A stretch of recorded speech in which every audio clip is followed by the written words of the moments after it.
Hello friends, இன்றைக்கி egg fried rice குழந்தைங்களுக்கு பிடிச்ச மாதிரி எப்படி பண்ணலாம் தான் நம்ம இன்றைக்கி பார்க்க போகிறோம். இது சிம்பிள் அண்ட் டேஸ்டியாக குயிக்காக முடிச்சிடலாம். இதை பண்ணுறதுக்காக 2 முட்டையில் கொஞ்சம் பெப்பர் உப்பு போட்டு நல்லா கிண்டி எடுத்துக்கலாம்.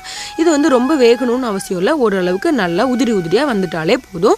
ரொம்ப வெந்துருச்சுன்னா ஹார்டான மாதிரி ஆயிரும். அதனால் அது மட்டும் பார்த்துக்கோங்க. இப்போது இது நல்லா வதங்கி வந்துருச்சு. இப்போ இதை ஒரு பவுலில் ட்ரான்ஸ்ஃபர் பண்ணிவிட்டு அதே கடாயில் எண்ணெய் ஊற்றி ஒரு மீடியம் சைஸ் வெங்காயம் கொஞ்சம் கருவேப்பிலை போட்டு அதை நல்லா வதங்கினோடனே ஒரு கேரட்டு 2-3 பீன்ஸு அதுக்கப்புறமா கொஞ்சமாக இஞ்சி பூண்டு பேஸ்ட் ஆட் பண்ணி இதை நல்லா வதக்கி எடுத்துக்கலாம். 3/4 வேக்காடு வெந்தாலே போதும். இப்போ இது கூட முட்டை ஆட் பண்ணி அது கூட கொஞ்சமாக பெப்பர் பொடி, கொஞ்சம் கரம் மசாலா, கொஞ்சமாக மஞ்சள் பொடி இதை ஆட் பண்ணி நல்லா கிண்டி எடுத்துக்கலாம். உப்பு கரெக்ட் பண்ணிக்கோங்க.